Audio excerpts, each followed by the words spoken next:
It's fantastic, especially from upstage, to see such a full house tonight. And wonderful that so many Syracusans and friends from across central New York could be here to see Noam Chomsky. And I'd especially like to thank the Syracuse Peace Council for all their good works, and especially for organizing this evening. I can think of no better birthday gift to celebrate your 75 years of activism than to hear from the preeminent political thinker of the modern era, Professor Noam Chomsky.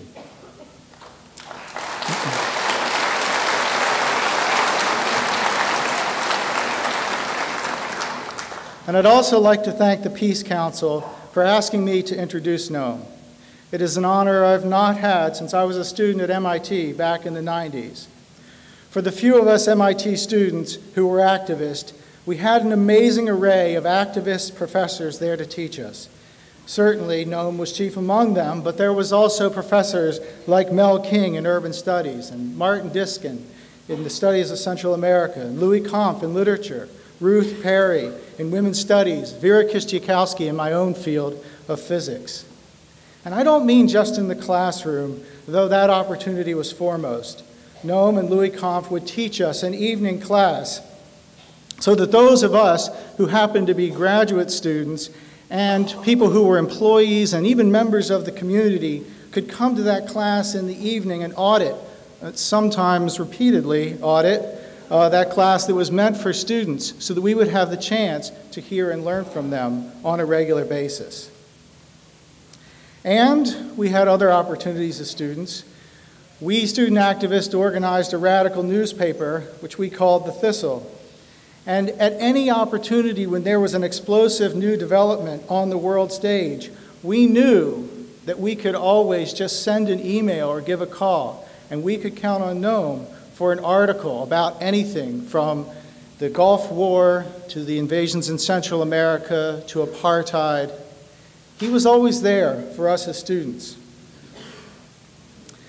Now, for a professor whose writings are the third most referenced body of work after the Bible and Shakespeare,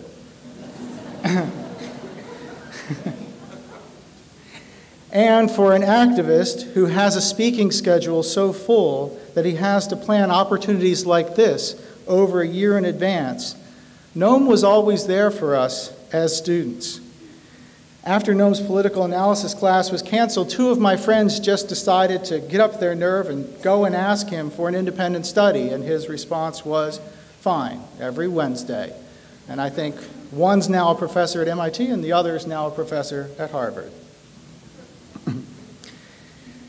In those days when we were interacting with other political activists across the country, because at that time there was a lot of heady activism going on, I was often asked by my counterparts at other universities, why is Noam at MIT? Shouldn't he be at some more radical place like Berkeley?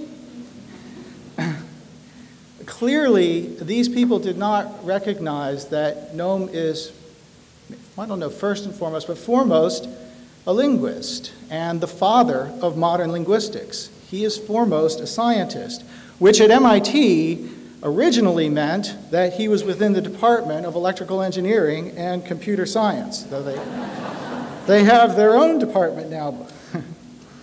But from my perspective, MIT is exactly where Noam should be.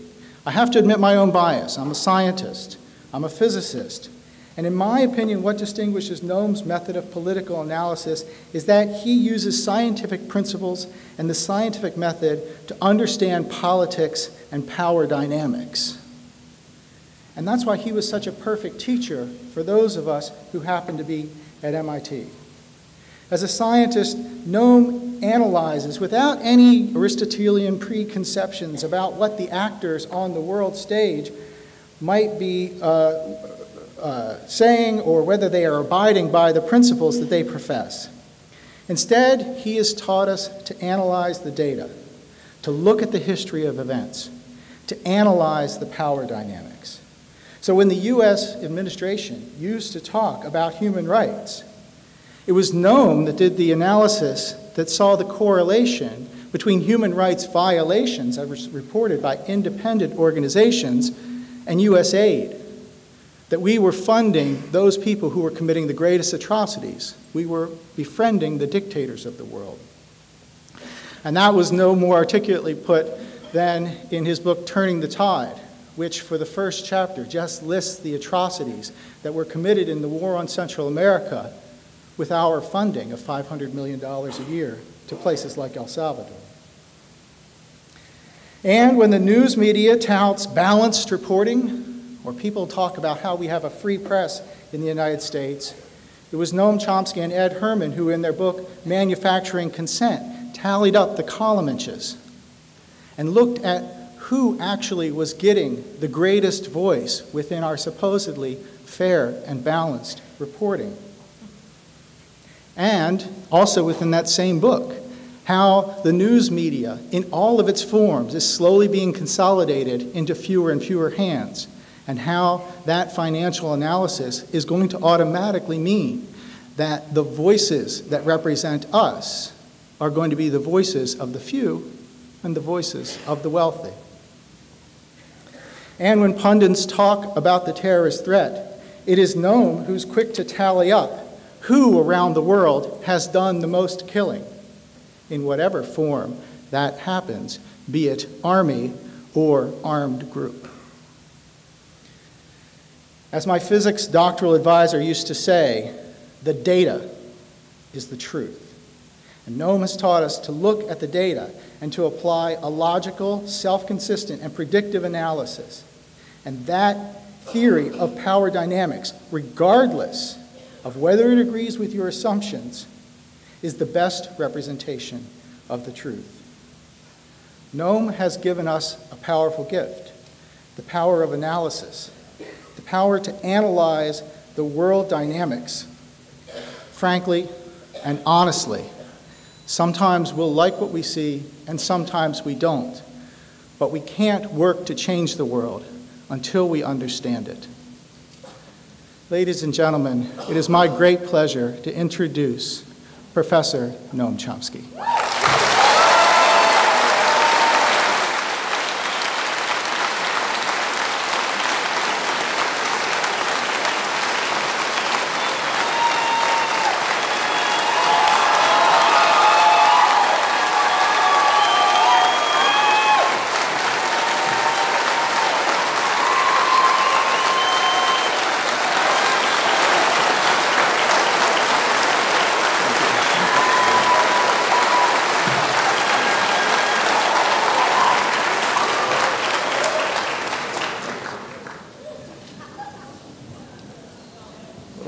To can you hear me? No. How's that? Better? Okay.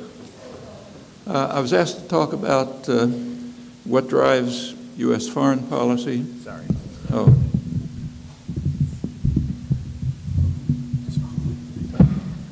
How's that? Better? Okay. And what drives U.S. foreign policy and what we can do to change it. A good way to start an inquiry into what drives foreign policy is to start with what doesn't drive it. And that's pretty easy to determine. There's a simple method. Just take a look at the conventional theses as to the roots of foreign policy and ignore them, because you can quickly see that they don't work. So a major thesis constantly is that foreign policy is driven by noble intent, so humanitarian intervention and bringing democracy and so on. That claim, as far as I know, is close to universal. Almost every foreign policy initiative by any state expresses noble intent. And it's very familiar in our own history, back to the very beginning. So you might say that U.S. foreign policy begins when the Pilgrims arrived in Massachusetts. And they came with the most noble of objectives. You can see them on the internet if you look up the Great Seal of the Bay Colony of Massachusetts 380 years ago. It depicts an Indian with his spears pointed down, sign of peace, and a scroll coming out of his mouth saying, "Come over and help us." So the pilgrims who were coming were noble humanitarians who were responding to the plea of the poor pagans to come and Christianize them and help them and incidentally exterminate them. But that's one of those things, collateral damage, that's called these days. And as I say, that is universal. So if you read, say, Hitler's speeches when he was taking over Czechoslovakia or invading Poland, full of the most humane, uplifting rhetoric, or Japanese fascists when they were rampaging in China and in the hope, with the intention of creating an earthly paradise for the people they were massacring and protect them from the Chinese bandits who were inflicting damage on them. And you might search and see if you can find an exception to that. It's pretty rare. So what it means is that the claim of noble intent simply carries no information. Literally, it's completely predictable, so therefore it carries no information, even in the technical sense of the word, so you can disregard it. A second thesis is that foreign policy is driven by what's called the national interest. What's the national interest?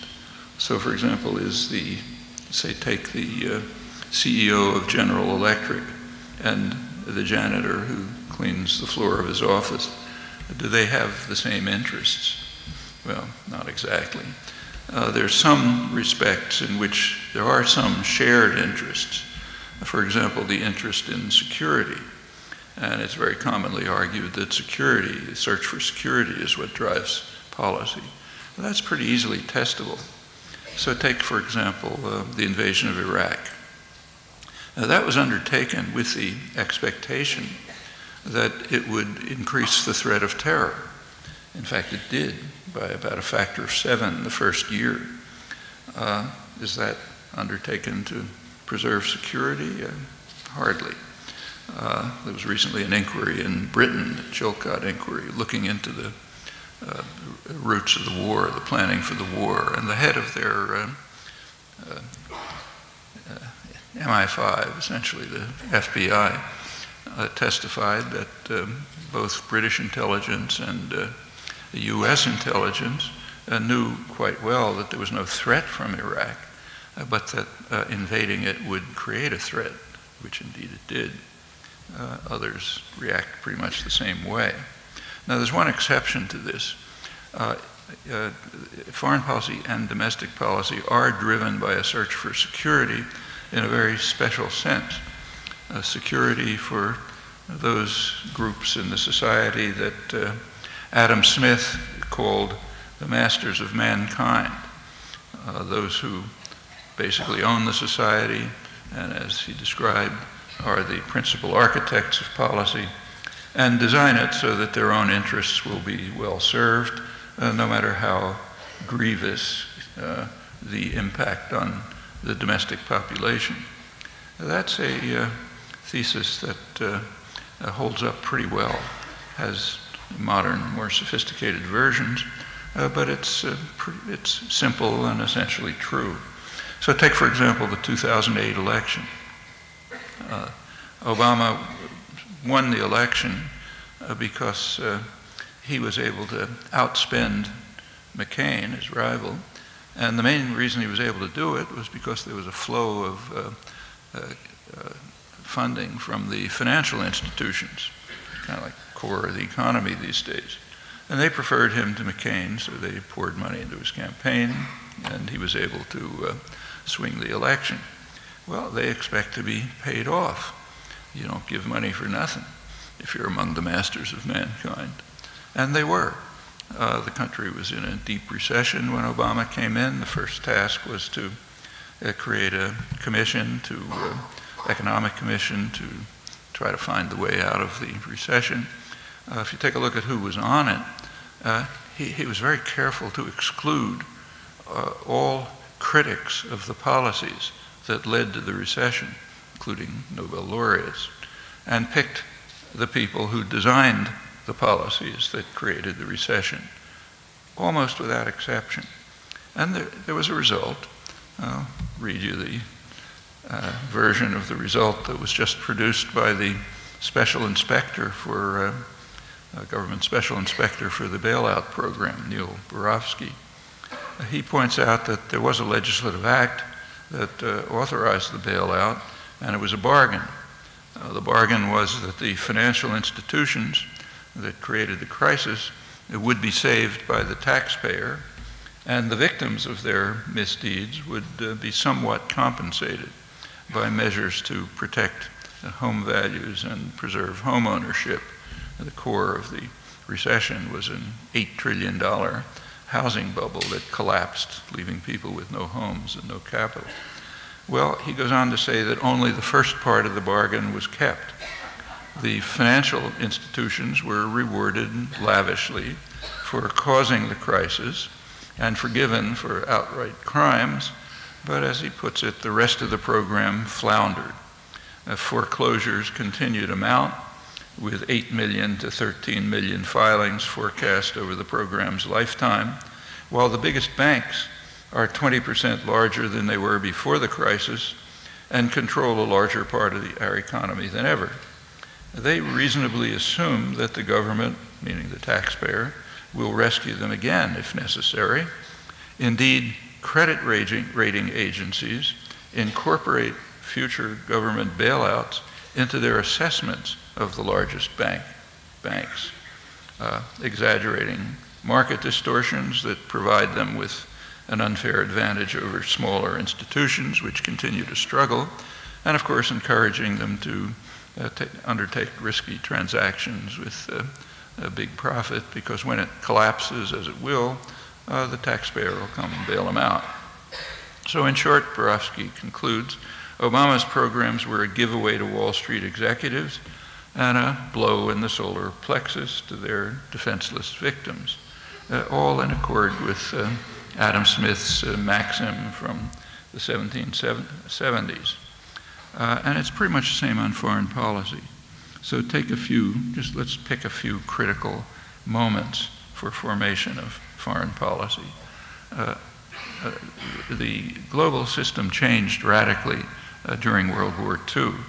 The United States emerged from the Second World War as overwhelmingly the most powerful state in the world, richest, most powerful, and it expected to make use of that power to organize the world in the interests of the domestic masters of mankind. During the Second World War, President Roosevelt's planners, State Department planners, experts in foreign policy from outside, had regular meetings in which they planned for the post-war world. They knew that the United States was going to replace Britain as the global dominant power, and they wanted to lay out plans to what the world would look like. Well, there's one of the leading British diplomatic historians, Geoffrey Warner, recently pointed out after a study of this, that from the documentary record, it's perfectly clear that President Roosevelt was aiming at United States hegemony in the post-war world, and not surprising given US power. And they had specific plans. They planned to construct what they called a grand area, which would be under US control. That would include the entire Western Hemisphere, the Far East, and the former British Empire, including, crucially, the Middle East energy reserves. That's the minimum. The maximum would be as much as possible. Certainly, the core of Eurasia, the economic industrial core of Eurasia, Western Europe. Well, that was the grand area. And in the grand area, I'm quoting, the United States will maintain unquestioned power with military and economic supremacy, while ensuring the limitation of any exercise of sovereignty by states that might interfere with its global designs. And more significant, the wartime plans were soon implemented. Now, this ought to be sort of the first week of a freshman course in college on post-war foreign policy. It's very significant. And that's remained, that stays the policy. And it's often stated pretty forthrightly. So take, say, Bill Clinton, sort of on the less aggressive side. His doctrine, presented to Congress, was that the United States has the right to use military force unilaterally to ensure uninhibited access to key markets, energy supplies, and strategic resources.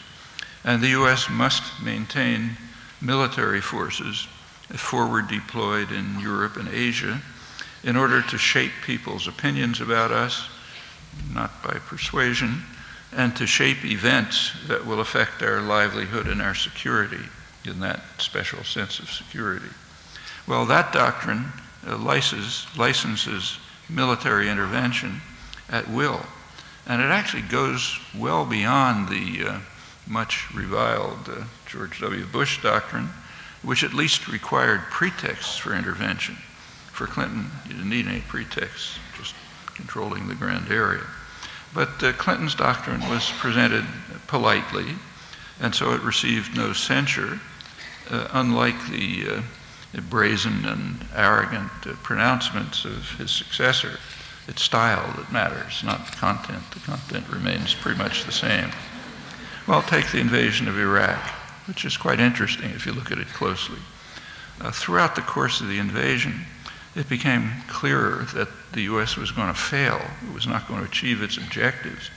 And as the failure became clear, the actual goals of the invasion could no longer be concealed with the usual pretty rhetoric. And they were expressed, not reported, but expressed by the government. So in November 2007, the Bush administration produced a declaration of principles.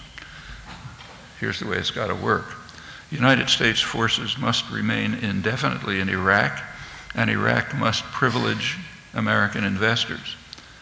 2 months later, in January 2008, Bush informed Congress that he would reject any legislation that might limit the permanent stationing of U.S. armed forces in Iraq or U.S. control of the oil resources of Iraq. Pretty straight, standard grand area doctrine. These are incidentally demands that the United States had to abandon shortly after in the face of Iraqi resistance, which was another step in a major defeat. Well, it's the same World War II principles hold for what's now considered to be the greatest danger to world order, and in fact is considered the leading foreign policy issue for the United States. That's the Iranian threat. Last year was the year of Iran because of this terrible Iranian threat. Well, what exactly is the Iranian threat? It's something rarely discussed, but there actually is an authoritative answer. It was given by the Pentagon and U.S. intelligence in their annual report to Congress on the global security situation, highest possible source. They point out that the Iranian threat, which they take to be very severe, is not a military threat. In fact, Iranian military spending is low even by the standards of the region, and a minuscule fraction of U.S. spending. Furthermore, Iran, they say, has limited capacity to deploy forces abroad. And then they look into its strategic doctrine, its military doctrine, and they say the military doctrine is defensive. It's designed to deter an invasion long enough so that diplomacy can set in. Well, they, of course, discuss the nuclear threat, and they say that if Iran is trying to develop a nuclear capability, that would be part of their deterrence strategy. Okay, that's the military side of the threat. However, it's a very severe threat. One, because deterrence violates grand area principles. Remember, the basic principle is that no interference with U.S. actions is to be tolerated. And if a country can deter an invasion or can deter aggressive action, that's an interference with our right to dominate the world. So that's a threat. And there's another threat which they point out. It's what they call Iran's efforts to destabilize the region. How is Iran destabilizing the region? Well, by trying to develop, to extend its influence into neighboring countries, by Iraq and Afghanistan, by extending commercial relations, cultural relations, and so on. And that destabilizes the country. In contrast, when we invade those countries and half destroy them, that stabilizes the region. And this is normal practice. This is the normal usage of the term stability. It's used that way all the time, sometimes so extreme it's hard to believe. So, for example, when the U.S. Overthrew the parliamentary government in Chile and installed a vicious dictatorship, this action was criticized by a leading foreign policy analyst, James Chase for one, but he said nevertheless it was necessary to destabilize Chile in order to impose stability. And that's not a contradiction if you understand the technical meaning of the words. Stability means we run it, we own the world, anything that interferes is destabilizing. That's unchallenged at home, of course, but not in the rest of the world. And that's significant because over the years, the U.S. capacity to implement grand area strategy has declined. The strategy is the same, the rhetoric's about the same, but the capacity to implement it has declined, and for good reasons. The peak of U.S. power in the world was right after World War II. The United States literally had half the world's wealth. That's unheard of. A position of overwhelming military power.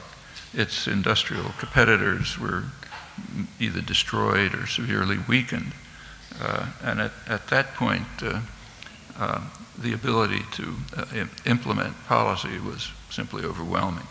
Well, that changed through decolonization, reconstruction of the industrial societies. U.S. share of global power declined, remained enormous, but it declined by, say, 1970. It was maybe 25% of the world's wealth, still colossal, but not half. By that time, the world was becoming what was called tripolar, three major industrial centers. One was North America, based in the United States, another Europe, now recovered, primarily based in Germany, and the third was East Asia, at that point Japan-based. And now it's the world's most dynamic industrial region. China is the core of it in a certain sense, but it's important to remember that China is an assembly plant.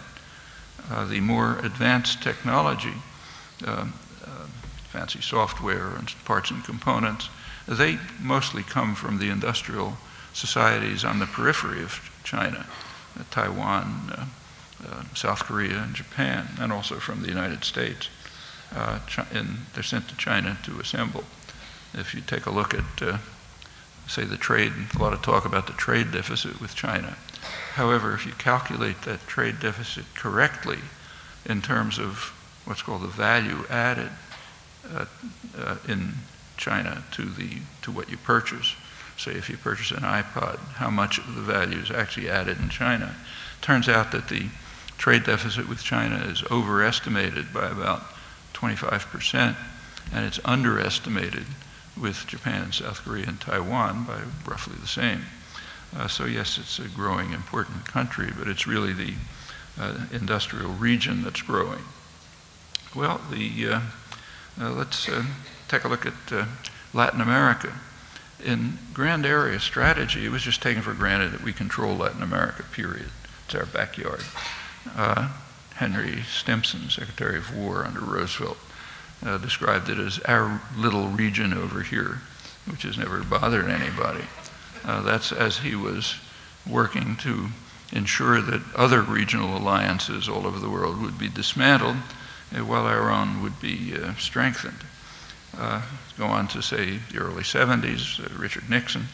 At the time when the Nixon administration was planning the destabilization of Chile in order to impose stability, at that time the National Security Council, the highest planning body, pointed out that if we don't control Latin America, how are we going to control the rest of the world? That's the easy one.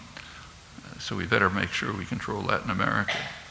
Well, that's changed. In the last 10 years, South America, for the first time in half a millennium since the European explorers came, South America has begun to move towards independence, towards integration. Countries integrating with one another, prerequisite for independence, and also towards addressing some of their horrendous internal problems. By now, the United States has been kicked out of every military base in Latin America and South America.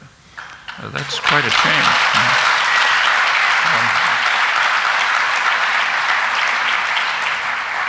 The Bush and Obama administrations had hoped to maintain a couple of bases in Colombia, the one country that's more or less under control, but the Colombian Constitutional Court has so far blocked it. Actually, the one remaining major military base in the continent outside of North America is in Honduras.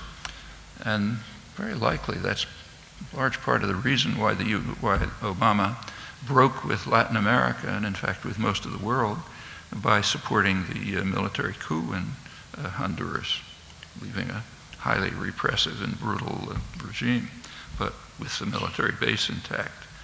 Well, last February a year ago, a new organization was formed, the Community of Latin American and Caribbean States, CELAC. It included all states of the hemisphere apart from the US and Canada. Now, anything like that was just unthinkable in earlier years. Now, they're going to have their first meeting in July, and it'll be worth keeping an eye on it. If that functions, that's a harsh blow to US domination of its traditional backyard. Well, control of Latin America was regarded from the very beginning as central to Grand Area Doctrine, and in fact goes way beyond, back to the Monroe Doctrine, but it was nowhere near as crucial as control of the vast energy resources of the Middle East, what President Eisenhower called the most strategically important area of the world. The State Department described it as a stupendous source of strategic power, probably the richest economic prize in the world in the field of foreign investment. And that was a prize that, of course, the US intended to keep for itself and its allies in the unfolding New World Order after the Second World War. Well, despite changes, and there have been plenty, planners still adhere to the doctrine that was expressed shortly after the war by one of Roosevelt's leading advisors, A. Burley, who pointed out that if we can control Middle East energy resources, we will have substantial control of the world. It's not a small issue, and it follows that loss of that control would threaten the whole project of global dominance that was clearly articulated during World War II and has been implemented and sustained to the extent possible since that day, despite major changes in world order. Well, right now that's threatened. That's the significance of what was happening. It's been happening for the last couple of months in the Arab world. A spectacular display of courage, dedication, commitment by popular forces. Outcomes uncertain, but a lot has been achieved. And this is extremely threatening to the United States because it's threatening to bring democracy. And democracy, if it means anything, It means that the will of the population has some effect on policy, not just the masters. And that's really a threat domestically too. And we know what the will of the population, we know a lot about what the will of the population is. Now, it's not reported. I mean, it's known, but not reported, but it's obviously known to planners. Now, there are studies carried out by the major US polling agencies. They're released by prestigious institutions like the Brookings Institute in Washington, and they're very striking. So take Egypt, the most important country. In Egypt, 90% of the population regard the United States as the major threat to their interest. In fact, they're so critical of US policy that about 80% think the region would be more secure if Iran had nuclear weapons to counter US-Israeli domination. And the figures are a very small percentage, maybe 10% in the region think of Iran as a threat. Well, the figures vary from country to country, but roughly like that. Well, as I say, it's not reported. There's not a single report in the United States in the mainstream. You can find it at the edges. But obviously, planners know all about it. Well, there's a principle behind it. The principle was expressed quite accurately by the head of the Carnegie Endowment Middle East Research Program, the former High Jordanian official, Marwan Muasher. What he pointed out is that as long as the populations are under control and they are passive and apathetic, then the powerful can do what they like. So therefore it's fine to disregard public opinion until they get out of control, which is what's happening now. Now that's an old principle. And again, if the media, schools, universities were doing their job, everyone would know what I'm going to say because it's quite old and important. So go back to, say, 1958, President Eisenhower. The President Eisenhower was concerned about public opinion in the Arab world. He was concerned about what he called a campaign of hatred against us in the Arab world, and not by the governments, which are more or less under control, but by the people. And in that same year, the National Security Council produced a memorandum, long declassified, which gave the reasons. It said there's a perception in the Arab world that the United States supports harsh and brutal dictatorships, and that we oppose democracy and development, and we do it because we want to maintain control over their energy resources. And it went on to say that this perception is more or less accurate, and furthermore, that's what we ought to be doing on the operative principles of foreign policy and world order.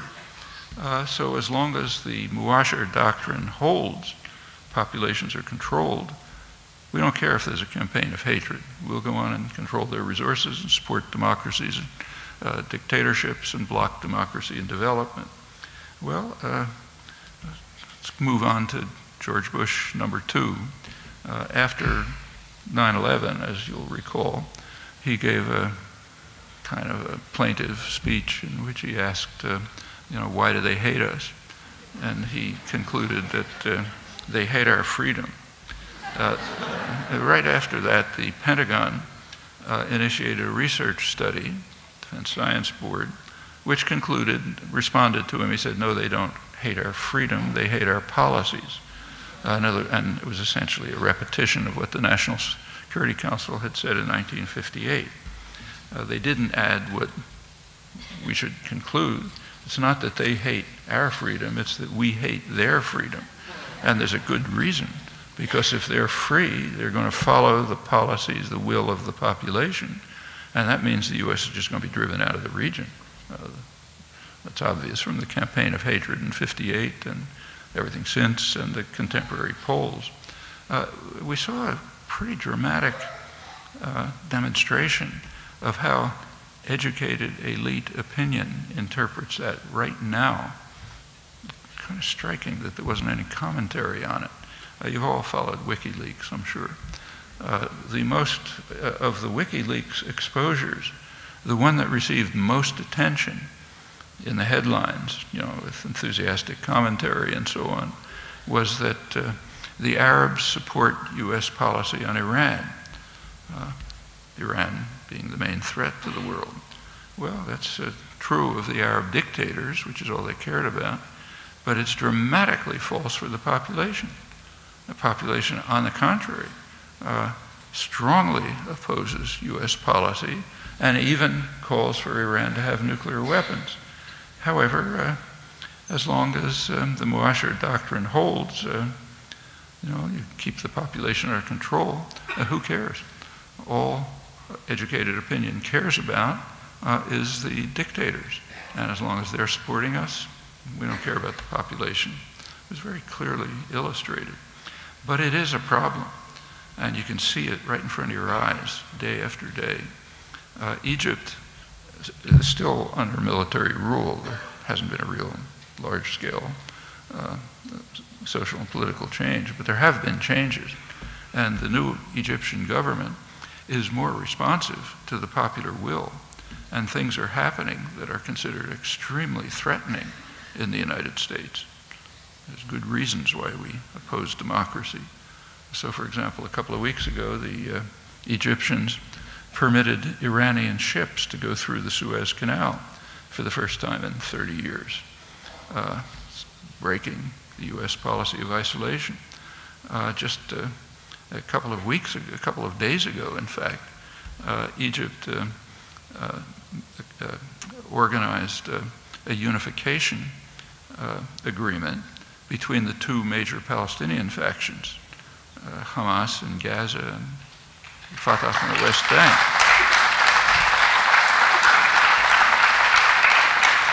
Now, that again is Israel reacted very harshly, the U.S. did too, and for good reasons. For about 20 years, a major U.S.-Israeli policy has been to separate Gaza from the West Bank. It's in violation of the Oslo agreements, 1993, which describe them as a territorial unity, but that was the policy, and it's been pretty successful. But the unification agreement, if it holds, might overcome that. Furthermore, unification might make it easier, might ease the way towards diplomatic negotiations for a political settlement of the Israel-Palestine conflict. That's been one of the ways of holding that off has been to claim that the Palestinians aren't a partner for peace. Well, if you look at the record, again, this doesn't get reported, but it's easy to discover. For 35 years, the United States has unilaterally been blocking a political settlement. It's alone in the world on this, along with Israel. You can see it in Security Council votes, vetoes, General Assembly resolutions, public statements, and so on. And in fact, if the unification agreement facilitates the path towards negotiations, U.S. and Israeli isolation is going to become so dramatic that it's going to be hard even for the press not to report it. Well, and certainly most of the rest of the world understands, so that's dangerous. The New York Times warned about something else, which they are concerned about very much, namely the 1979 peace treaty between Israel and Egypt. The Times reported the concerns in Washington that that treaty might be threatened. It's very unpopular among Egyptians. And the treaty, they said, is a cornerstone of the region's stability. Well, there's that nice word, stability, again. Actually, the peace treaty is actually a cornerstone of the region's instability, very dramatically. When the peace treaty was signed in 1979, there's an interesting history which I won't go into, but when it was signed, Israel responded rationally. They concluded that Egypt, which is the main deterrent to Israeli actions, only major military force in the Arab world, so with Egypt neutralized, Israel could move ahead much more freely towards integrating the occupied territories to the extent, taking them over to the extent that it wanted, all illegal, of course, and also by attacking its northern neighbor, Lebanon, which they proceeded to do right away. Major attack, killing tens of thousands of people. Well, that's instability in the normal meaning of the word, but it's stability in the technical meaning because it accords with U.S. plans. So that's why the treaty is called a cornerstone of the region's stability, kind of like Iran. Well, check the U.S. reaction to the democracy uprising, and you can see all this playing out very straightforwardly. Major principle is democracy is a real threat, so we've got to do something to deter it. Well, there are several categories of states. The most important are the oil-rich states where the dictators are reliable and obedient, like, say, Saudi Arabia. Well, there they're given free rein to crush the demonstrations because we want to keep things the way they are. Saudi Arabia, for example, there was an effort to join the democracy uprisings, but security presence was so overwhelming that people were afraid even to go out in the streets. Okay, no comment about that. The same thing happened in Kuwait, also a reliable dictator. The most interesting case is Bahrain. Bahrain isn't all that important in itself, except that it hosts the U.S. Fifth Fleet, which is the major military force in the region. But crucially, Bahrain is just a couple miles from Saudi Arabia off the coast. It has a majority Shiite population. Eastern Saudi Arabia, right next door, is also majority Shiite. They both have Sunni dictatorships. And that happens to be where most of Saudi oil is. So there's a deep concern that the major oil resources in the region, eastern Saudi Arabia, southern Iraq, southwestern Iran, all mostly Shiite, might fall under Shiite control, which might move towards independence. So therefore, any democracy movement in Bahrain has to be crushed, and it has been crushed violently. There was a Saudi-led military invasion, gave the Bahraini security forces the capacity to, destroy the 10th cities, destroy their version of Tahrir Square, Pearl Square, break into the hospitals, empty the hospitals, throw out the doctors and the patients, capture, torture human rights activists. It's a real horror story going on right now, destroying Shiite mosques, all kinds of atrocities. Virtually no comment. That's necessary to keep for the stability of the reliable, obedient, oil-rich dictators. Well, take the countries that don't have, that had dictators but not a lot of oil. So, for example, Egypt and Tunisia. Well, in those cases, the U.S. followed a very standard game plan. You have to be kind of blind not to see it. Over and over again through the years, some favored dictator gets into trouble. And the procedure is always the same. Say, Somoza in Nicaragua, or Marcos in the Philippines, Chun in South Korea, Mobutu in the Congo, Suharto in Indonesia, just case after case. What you do is support him as long as possible.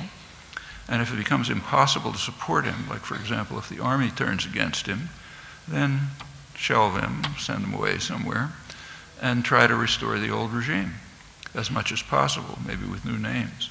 It's exactly what's going on in Egypt and in Tunisia, right in front of our eyes. Very familiar pattern. Sometimes it works, sometimes it doesn't, but that's the policy. Well, that leaves one other category, an oil-rich dictator who isn't reliable. And there is such a case. That's Libya. And here's what the U.S. has done is and Britain, they worked together, is very striking. They've strongly supported Gaddafi. I don't have time to go into the details if you like, but up till the present, they've been very strongly supporting him. But now there's a chance to get rid of him. And so that's what they're trying to do. Before I came over here, I was watching BBC on television, and they're perfectly frank about it. The reporting says, yeah, we support the rebels. That's what we're doing. the head of NATO was interviewed, and he said, well, you know, it's justified because the regional powers asked us to, the Arab League. It's kind of a half-truth, at least. The Arab League did call for a no-fly zone, but it immediately retracted as soon as it saw that the US, Britain, and France were going way beyond the resolution to protect civilians, and we're just joining in the rebellion. There's another small point.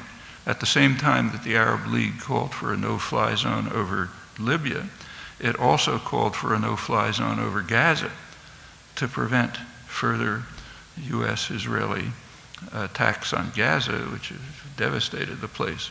That literally didn't get reported in the United States, except way out at the margins. You can read about it in the international business press. Well, we don't have to adhere to that call because it doesn't accord with our goals. In Libya, the actual intervention, I mean, you can say it's right, you can say it's wrong, but at least we ought to be honest about what it is.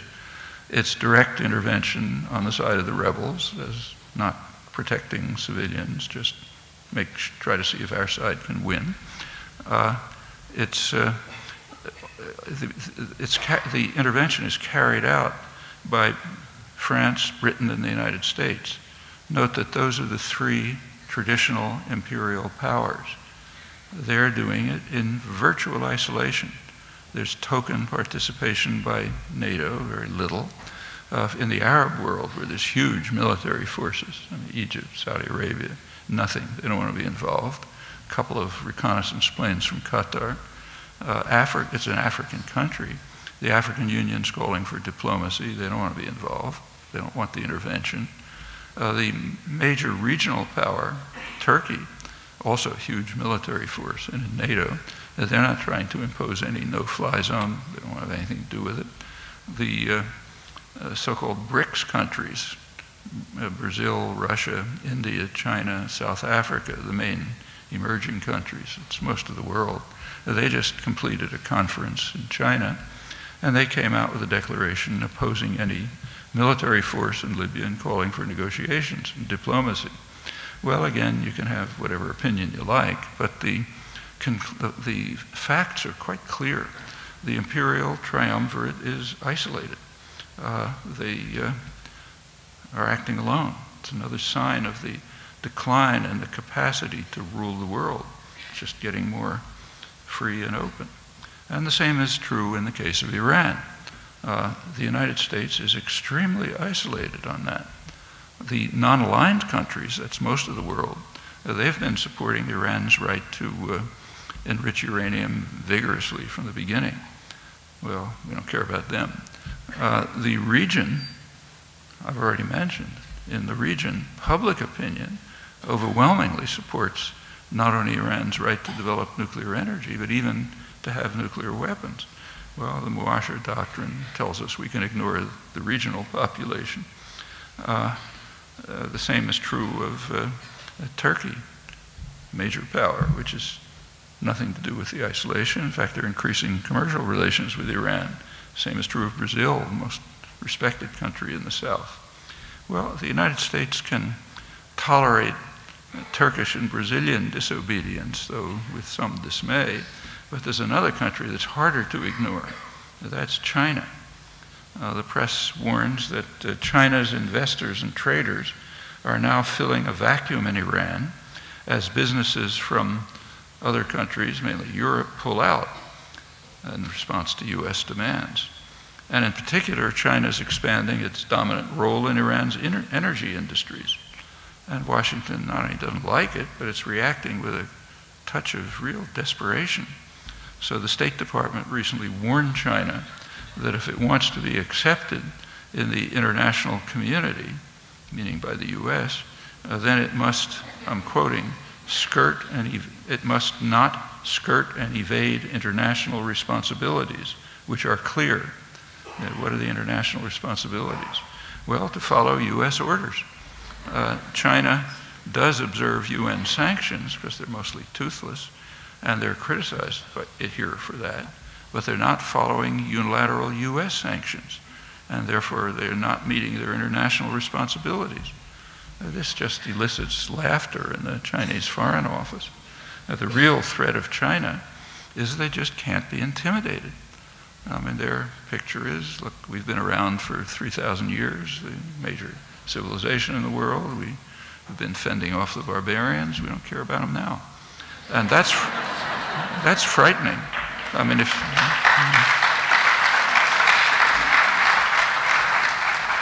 if you're the mafia don and people stop following orders, you're in serious trouble. So that's the main threat of China. Now, there's also talk about a military threat. And in fact, the Pentagon just released a study of it. They say that China's military budget is approaching 1/5 of what the Pentagon spent to operate and carry out the wars in Iraq and Afghanistan. A small fraction of US military spending, which is roughly the same as the world combined. The New York Times reported that China's expansion of military forces might deny the ability of American warships to operate in international waters off China's coast. What about international waters off the US coast, like say in the Caribbean? See the Chinese Navy deploying there. Just imagine what would happen if they did. The strategic analysis literature is quite interesting, the technical literature. It speaks of a classic security dilemma in the US-China confrontation. Each side regards its primary interests at stake. So China's interests are the waters right near its border. And our interest is the waters right near China's border. That's a classic security dilemma, and that's hard to deal with, and of course makes sense if the US controls most of the world. You look at the intellectual journals, like the New Republic recently expressed its concern about the fact that China sent 10 warships through international waters just off the Japanese island of Okinawa, which indeed is a provocation, unlike the fact, which they don't mention, that Washington long ago converted the island into a major military base in defiance of the vehement protests of the people of Okinawa. But that's not a provocation on the standard principle that we own the world. Well, actually, there is good reason for China's neighbors to be concerned about its growing military and commercial clout. And in the Middle East, although Arab public opinion supports an Iranian nuclear weapons program, we certainly shouldn't do so. We should try to do something to reduce or eliminate the nuclear weapons program, not only Iran, but everywhere. The foreign policy literature.